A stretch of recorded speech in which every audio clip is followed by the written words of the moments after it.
कि एक रोड पे चलने वाला, पैदल चलने वाला और पिछड़े दलितों, अल्पसंख्यकों और नीचे असर के लोगों को जमीन से जो जुड़े हैं उनकी आवाज उठाएगा। अब वहाँ अब ये रहेंगे कहाँ? ये अपना सोचे कि ये रहेंगे कहाँ? ये जो पगडंडा फैला रहे हैं ये वही लोग हैं जो पत्थर को दूध पिला देते हैं। पत्थर को ये दूध पिला देते हैं। ये यही लोग हैं जो पगडंडा फैला रहे हैं। वो जानते हैं कि लोटन राम अगर वहां से चुनाव लड़ गए तो हम कहीं लायक, मुंह दिखाने लायक नहीं रहेंगे। अच्छा, लोग ये कह रहे हैं कि वो राम विरोधी हैं और जो अभी उनको वहां से घोषित किया गया है इसका 27 पे बहुत प्रभाव पड़ेगा। ज्यादा राम को मानने वाले हैं। हम लोग दलित, अल्पसंख्यक, पिछड़े के लोग जो है और वंचित, ये लोग मंदिर अगर जाना छोड़ दें तो मंदिर में ताला लग जाएगा। वो लोग भूखे मर जाएंगे जो मंदिर के सहारे जी रहे हैं। छटपटाहट इस बात की है कि उनकी सत्ता जाने वाली है, वो विधायक नहीं बनने वाले हैं। साथियों नमस्कार, एक बार फिर से हमारे चैनल में आप सभी का बहुत बहुत स्वागत है।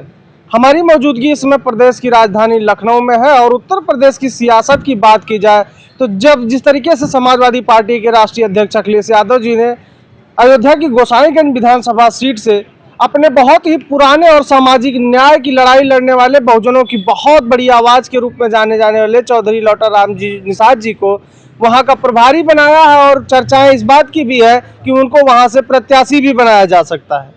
लेकिन अगर जिस तरीके से जब से उनको जो है वहां का प्रभारी घोषित किया गया है उसके बाद से तमाम वहां पर चर्चाएं हैं, जो लोग चर्चा कर रहे हैं कि वहां पर जो है उनको धर्म विरोधी, उनको जो है राम विरोधी और तमाम तरीके की चर्चाएं वहां पर हो रही हैं। इसी मुद्दे पर बातचीत करने के लिए हमारे साथ अजय यादव जी हैं जो प्रदेश सचिव हैं। इनसे हम बात करते हैं कि समाजवादी पार्टी ने इतना बड़ा रिस्की फैसला कैसे ले लिया और इसका क्या असर इनको लगता है कि चुनाव में पड़ेगा। सर बहुत बहुत स्वागत है। समाजवादी पार्टी ने बहुत ही बेहतरीन फैसला लिया है। ये आप कह रहे हो कि कैसे फैसला ले लिया है, बहुत ही बेहतरीन और सूझबूझ से अगर ऐसा फैसला हुआ है तो ये सूझबूझ का फैसला कहा जाएगा जी। लेकिन वहाँ ही बात, ये पगडंडा सामंतियों का शुरू से रहा है, डंडा फैलाना, पाखंड फैलाना और लोगों को जो है ठगना, ये सब शुरू से रहा है। वो लोग कदापि नहीं, कभी नहीं चाहते हैं कि जो पीडीए के लोग हैं, दलित, पिछड़े, अल्पसंख्यक, ये जातियों को हक अधिकार मिले और सम्मान मिले, वो लोग चाहते ही नहीं हैं। इसीलिए उनको जो है ये पाखंड और वो सब फैला रहे हैं, लेकिन वो काम नहीं आने वाला है। समझ रहे हैं ना? नहीं, जिस तरीके से वहाँ पर चर्चाएं हो रही हैं, तमाम लोग चर्चा कर रहे हैं कि वहाँ पर जिस तरीके से धर्म विरोधी और एक तरीके से कहा जाए राम विरोधी, क्योंकि अयोध्या जो है वो गोसाईगंज अयोध्या की धरती है और उसको प्रभु श्री राम की धरती कही जाती है, तो लोग ये कह रहे हैं कि वो राम विरोधी हैं और जो अभी उनको वहाँ से घोषित किया गया है इसका 27 पे बहुत प्रभाव पड़ेगा। अच्छा, राम विरोधी कैसे हो गए यार? राम विरोधी से इन्हीं लोगों से, हम ही लोगों से मंदिर चल रहा है। वो लोग खा रहे हैं, पी रहे हैं। यही पीडीए के लोग अगर मंदिर जाना छोड़ दें तो भूखे मर जाएं। आप कैसी बात कर रहे हो कि वो राम विरोधी हैं? ज्यादा राम को मानने वाले हैं। हम लोग दलित, अल्पसंख्यक, पिछड़े के लोग जो है और वंचित, ये लोग मंदिर अगर जाना छोड़ दें तो मंदिर में ताला लग जाएगा। वो लोग भूखे मर जाएंगे जो मंदिर के सहारे जी रहे हैं। उनको भिक्षा नहीं मिलेगी, वो भूखे मर जाएंगे, उनका ताला लग जाएगा और वो घूमने लगेंगे रोड पे कटोरा लेकर के। तो ये हम लोग तो राम को मानने वाले लोग हैं। ये उनका जो है फैलाया हुआ माया जाल है, वो माया जाल फैलाते रहते हैं। अरे भाई, हम लोग मंदिर जाते हैं, तुम तो जाते नहीं, तुम तो वहां बैठे हो लेने के लिए, केवल देने वाले तो हम हैं। मंदिर जाते हैं, दान दक्षिणा सब देते हैं, मानते हैं, पूजा करते हैं, घर में भी करते हैं, वहां भी करते हैं। लेकिन भारतीय जनता पार्टी लगातार ये कहती है कि हमने राम मंदिर बनवा दिया, हमने वहाँ पर विकास की गंगा बहा दी, और जो समाजवादी पार्टी है वो राम विरोधी है। ऊपर से लोटन राम निषाद जी की चर्चा होती है तो उनको तुरंत उस पर जो है लोटन राम जी की चर्चा इसलिए होती है, वो चर्चा इसलिए करते हैं कि उनके जो गद्दी है जिस पे बैठे हैं वो उनकी सत्ता जाने वाली है जी। वो विधायक नहीं बनने वाले हैं। छटपटाहट इस बात की है, छटपटाहट इस बात की है कि उनकी सत्ता जाने वाली है, वो विधायक नहीं बनने वाले हैं। इस बात की उनकी टेंशन है। लोटन राम से उनको टेंशन इस बात की है। ये जो पगडंडा फैला रहे हैं ये वही लोग हैं जो पत्थर को दूध पिला देते हैं। पत्थर को ये दूध पिला देते हैं। ये यही लोग हैं जो पगडंडा फैला रहे हैं। वो जानते हैं कि लोटन राम अगर वहां से चुनाव लड़ गए तो हम कहीं लायक, मुंह दिखाने लायक नहीं रहेंगे। अच्छा, किसी से बात करने लायक नहीं रहेंगे। इसलिए एक रोड पे चलने वाला, पैदल चलने वाला और पिछड़े दलितों, अल्पसंख्यकों और नीचे असर के लोगों को जमीन से जो जुड़े हैं उनकी आवाज उठाएगा। अब वहाँ अब ये रहेंगे कहाँ? ये अपना सोचे कि ये रहेंगे कहाँ? कहीं न कहीं अब उनको चिंता हो गई है, बहुत बड़ी चिंता है।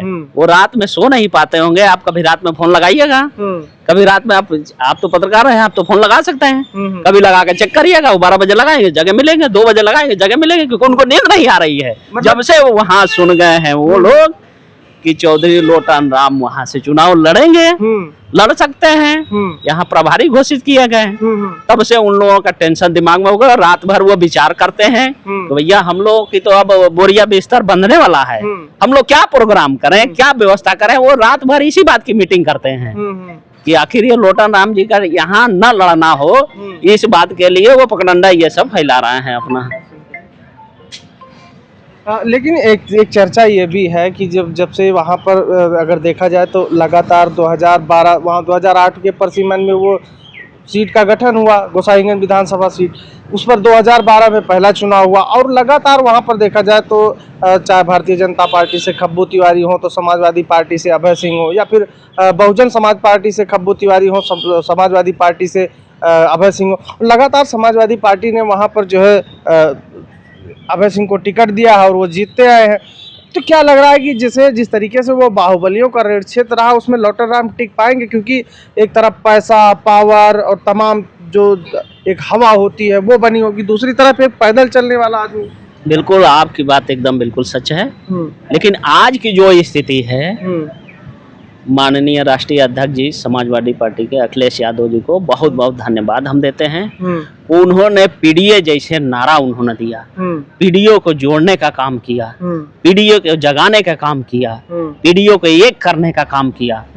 सभी लोग बिखरे हुए थे और ये सबसे बड़ी बात है कि पूरे देश में इसकी चर्चा हो रही है पीडीए की, कि पीडीए अब एक हो रहा है। वोट किसके पास है? पीडीए के पास है। वोट किसके पास है? पीडीए के पास है। जी जी। राज तुम कैसे करोगे? टेंशन इस बात की है कि अखिलेश यादव जी ने अलग जगा दिया है और पीडीए एक हो गया है। अब हम राज कैसे करेंगे? उनको टेंशन इस बात का सताया जा रहा है और रात में इसलिए सो नहीं रहे हैं। वो लोग चाहते हैं कि लोटन राम से अगर हम चुनाव हारने जा रहे हैं और हार जाएंगे, फिर हम रोड पे निकलेंगे, किसी से बात कैसे करेंगे, मुंह किसको दिखाएंगे? हार का डर सताने लगा। बिल्कुल, एकदम 100% हार का ही डर है, क्योंकि उन लोगों को मालूम हो गया है कि पीडीए एक हो गया है, पीडीए एक हो गया है और लोग जागरूक हो गए हैं, लोग जागरूक हो गए हैं। उनको इस बात की टेंशन है। वो रात भर पगडंडा फैलाने के लिए कभी राम का नाम लेंगे, कभी किसी का नाम लेंगे, कभी रोने का नाम लेंगे, कभी माँ का नाम लेंगे, कभी बेटी का नाम लेंगे। मतलब किसी भी तरह से वो पगडंडा फैलाना चाहते हैं, लेकिन वो काम नहीं आने वाला है। अच्छा, वोट हमारे पास है, वोट पीडीए के पास है। जीत जिधर पीडीए रहेगा, जीत उधर होगी, ये निश्चित है।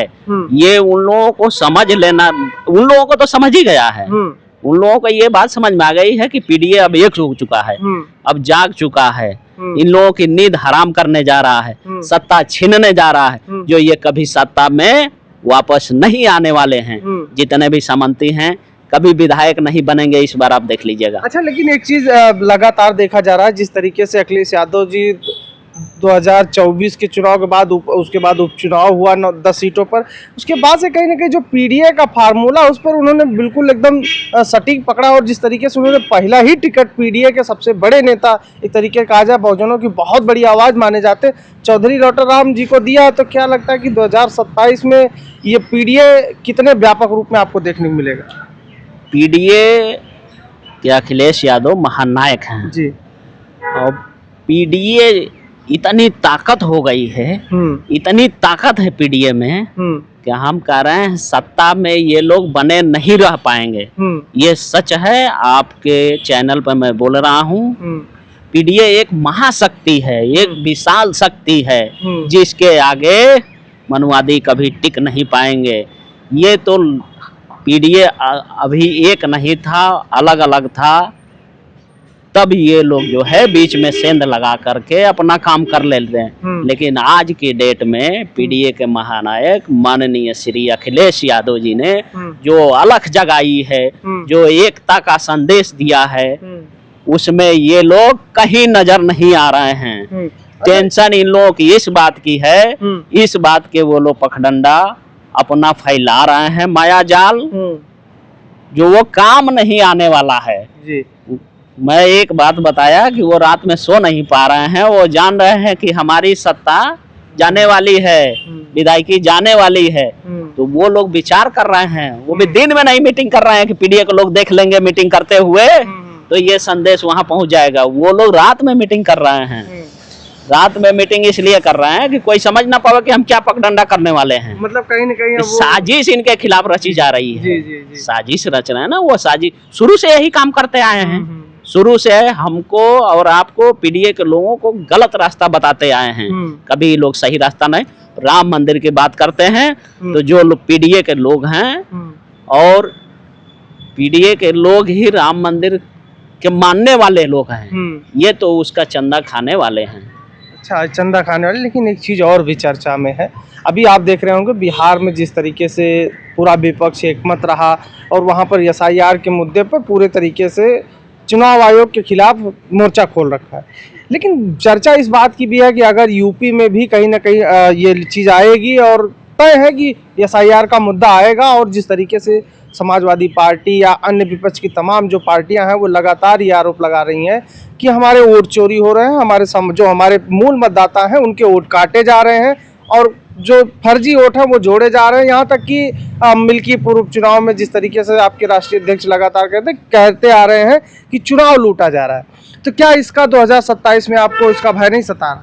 चुनाव लूटा नहीं जा रहा है, सीधे डाका डाला जा रहा है। लूटना अलग है, डाका डालना अलग है। डाका डालना पिस्टल लगा दो, लूट लो, ये लोग वो कर रहे हैं। हम लोगों ने वीडियो देखा, आपने भी देखा होगा, महिला के ऊपर पिस्टल लगाया जा रहा है। अब बताओ भाई, वो वोट कैसे देने जाए? जिसके ऊपर जो हम लोगों के घर के औरतें तो बाहर निकलती नहीं हैं, अगर वो निकल भी रही हैं, अब बताओ इतनी बड़ी दहशत, जो कभी पिस्टल देखी न हो, असलहा बंदूक देखी न हो, उनको पुलिस पिस्टल लगा दे, कितनी बड़ी बात है, कितनी बड़ी शर्म की बात है। तो ये चोरी नहीं, ये डाका डाला जा रहा है वोट पे। इनको डर है कि पीडीए अब एक हो गया है। जिनको आज तक हम सताए आए हैं वो लोग अब जान गए हैं, अब वो हक अपना छीन लेंगे। लेकिन आप लोग निपटेंगे कैसे फिर इससे? अरे भाई, एकता से बढ़ के बड़ी बात थोड़े ना है। ये तो डकैती या लूट कर रहे हैं, लेकिन अब हम लोग जान गए हैं ना, अब हम लोग एक हो गए हैं ना, तो ये एकता में बहुत बड़ी ताकत हो गई है ना। हम बूथ स्तर पे लड़ेंगे, हम हर घर तक पहुंचेंगे, हर घर में हर वोटर को समझाएंगे कि वोट ही सबसे बड़ा अधिकार है, अपना वोट सुरक्षित रखना है। मतलब बड़ी तैयारी में है। एक एक व्यक्ति का वोट हम लोग चेक करेंगे और एक एक व्यक्ति का नाम जो कटेगा उसको जुड़वाने का काम कर रहे हैं। अभी भी हम लोग कर रहे हैं, वोट हमारा कभी ये लोग न ले पावे। इसके लिए हम लोग जागरूक हो गए, क्योंकि ये चोरी नहीं, सीधे लूट कर रहे हैं, सीधे लूट और डकैती डाल रहे हैं वोट पे। नहीं तो इनके पास वोट ही नहीं है, ये चुनाव जीतेंगे कैसे? ये इनको सच मालूम है कि हमारे पास वोट नहीं है, वोट तो सब पीडीए के पास है। वो जिधर है वोट उधर है, जी। तो इसलिए इनका डाका डालना जरूरी रहता है। अगर डाका ये न डाले, ये कभी सत्ता में नहीं आ सकता, कभी जिंदगी में सत्ता नहीं आ पाएगी। जी जी, देखिए ये हमारे साथ अजय यादव जी हैं, प्रदेश सचिव हैं। और अगर देखा जाए तो जिस तरीके से समाजवादी पार्टी बिल्कुल आश्वस्त रूप में दिखाई दे रही है, और जो तमाम नेता हैं उनसे जब हम लोग चर्चा करते हैं तो एक चीज़ बहुत स्पष्ट रूप में निकल के आ रही है कि इनकी तैयारियां छोटी मोटी नहीं है, लेकिन कहीं ना कहीं जो रणनीति है वो अभी गुप्त रखी गई है। लेकिन जिस तरीके से तमाम नेता चर्चा कर रहे हैं कि हम एक, हमारा जो रणनीति है, हमारी जो एक तरीके से इनके चाहे वो अनजाने में निकल रही है कि हम हर एक वोटर तक पहुंचेंगे और हर एक वोटर को अपने पक्ष में करने की कोशिश करेंगे और समझाया जाएगा। तो कहीं ना कहीं अगर उत्तर प्रदेश में जो 2027 का चुनाव होने वाला है, वो अगर बात की जाए पिछले 90 की दशक में जिस तरीके से मंडल बनाम कमंडल की राजनीति हुई थी, उसी हिसाब से उसी तर्ज पर ये कहीं ना कहीं पीढ़ी की जो राजनीति है वो 2027 में देखने को मिलने वाली है। और जो तमाम समाजवादी पार्टी के कार्यकर्ता हैं, बेहद स्पष्ट शब्दों में उनका कहना है कि 2027 में किसी भी तरीके से समाजवादी पार्टी की सरकार बनेगी और भारतीय जनता पार्टी की सरकार जाने वाली है। और अभी आज जिस तरीके से समाजवादी पार्टी के राष्ट्रीय अध्यक्ष अखिलेश यादव जी ने सिख समाज के एक सम्मेलन बुलाया था, और उन्होंने अपने जो सम्मेलन का लास्ट वक्तव्य था, उन्होंने साफ तौर पे कहा कि आप ये लिख के ले लीजिए कि 2027 में समाजवादी पार्टी की सरकार बनने वाली है और भारतीय जनता पार्टी की सरकार कहीं नजर नहीं आएगी। और जब सरकार बनेगी तो जो तमाम किसान हैं, छात्र हैं, नौजवान हैं, तमाम जो समस्याएं हैं, चाहे वो स्वास्थ्य को लेके हो, बिजली, सड़क, पानी, तमाम जो समस्याएं हैं, उसका समाधान समाजवादी पार्टी की सरकार पूरी तन्मयता और लगन के साथ करके उत्तर प्रदेश को खुशहाली के रास्ते पर अग्रसर करेगी। हमारी चर्चा हो रही थी और चर्चा में तमाम ऐसी बातें निकलकर सामने आ रही हैं, जिस तरीके से गोसाईगंज विधानसभा सीट चौधरी लौटर राम निषाद जी को वहां का प्रभारी घोषित किया गया है। उसके बाद से समाजवादी पार्टी के तमाम नेताओं का कहना यह है कि जो लोग, जिनके पेट में दर्द हो रहा है, कहीं ना कहीं वो सामंतवादी और मनुवादी विचारधारा से प्रेरित हैं, और उनको अब ये डर सताने लगा है कि जो उनके आका हैं, कहीं ना कहीं उनका जो राजयोग है वो खत्म होने वाला और उनके कुंडे पर कुंडी लगने वाली है। फिलहाल इस पूरी खबर को लेकर आप क्या सोचते हैं, अपनी राय हमें अवश्य दें। मिलते हैं किसी अन्य वीडियो में, तब तक के लिए बने रहे लोक बंधु लाइव के साथ। नमस्कार।